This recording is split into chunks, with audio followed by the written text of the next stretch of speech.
on 10 o'clock. You'll be all right. Look, you were talking about that sort of typical Arsenal style of defending. Ben White is only just in the door. It's his first Premier League game for Arsenal. You did say there was a question mark maybe over his aerial ability. Did you see that, and can it be fixed? We did see that. Listen, he's not going to get any taller, but he's got to be cleverer. He's got to be cleverer in his body shape and his movements and dealing with big strikers. Now, we highlighted that before the game, that his aerial win percentage was less than 50%. I'd be very surprised if he won more than 25% tonight against Stephen Toney. Do you know something? How many was it? Do you know some? We're just watching this now. Honestly, he's got to deal with that. He has got to deal with that, because the reason that I wasn't a centre-back was because ultimately, I could do it as a fill-in, but I'd get messed around off big strikers. They'd nudge me about, they'd get the flick-ons, they'd get encouragement, the crowd get up, and I couldn't deal with it. And there were times where I had to step in front, there were times where I had to try and be more clever, as Kara's just said. But he's, the question is I'll just say about Callum Chambers, he's a right-sided centre-back in a back three. What Ben White has got to do is become a centre-back in a back four.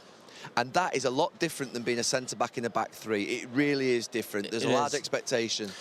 I spoke to Ben White in the interview before the game, and I mentioned about how many opportunities he'll get to step in with the ball, and I mentioned it in commentary in the first half, because Callum Chambers wasn't going forward, and at times he was in the right-sided centre-back position.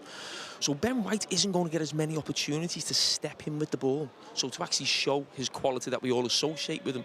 Now, you want to see him do well, it's a big price tag, but I must say, as soon as Arsenal bought him, and he was linked with Liverpool for the last sort of 12, 18 months, my fear was I wouldn't want him to come to Liverpool, because he's not tall enough, or he's not good enough in the air. And when he played in the back three at Brighton, the two next to him were giants. I think it was Webster and Dunk. So you can step in with the ball, not so much of a problem with set pieces or long throws, but your two centre-backs in a back four have got to be good in the air. Now, that's coming from me, who am possibly the same size as Ben White. Now, he's a little bit taller. Maybe a bit taller, but my point is, I couldn't dominate anyone in the air. Sammy Hippier's job was to really dominate, and I'd maybe hopefully win 60-70% of my headers. But when I said in commentary about being clever, and Gary's mentioned that, it's using your body, being clever as a ball coming, easing someone out, just using your experience. But he is a young player. But as I said, he's not going to get any taller, so he's going to have this problem. People are going to watch tonight and think, just play long balls on Ben White's head and you're going to get joy, as they did tonight. So he has either got to get someone in front of him, or he's got to be a lot stronger and a lot more cleverer in his body movements. That will encourage teams that are playing against Arsenal to play two up. Because I think if he played one up, Mari might go and take him, and then Ben White could obviously sweep and play as a spare player.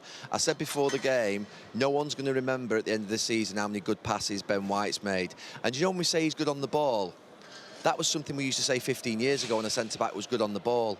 I actually think most centre-backs now in top 6 clubs are competent on the ball. They're good on the ball. They can get it out the feet. They can play good passes. They can play diagonal switches. They're good on the ball. Harry Maguire is good on the ball. John Stones is good on the ball. Van Dijk's good on the ball. They're all good on the ball now.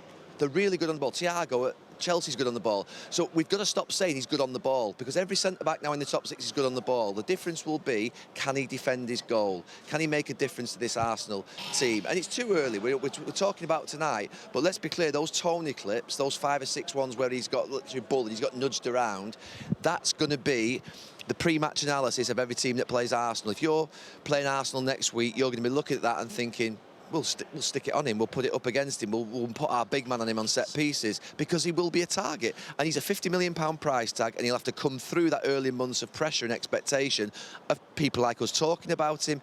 That's what happens. £50 million price tag. This is not an attack on Ben White. It's just a reality check tonight that he's at a club now where he's going to be judged differently than he was last season at Brighton. Game next week, he's going to be up against Lukaku. And that just shows what you're going to go up against in this Premier League. And again, you've just mentioned teams, and normally when you say that, you associate with teams maybe near the bottom, we go maybe a little bit more direct at times and mix the game up. But coming up against Chelsea, if you're Thomas Tuchel, just keep playing that ball into Lukaku.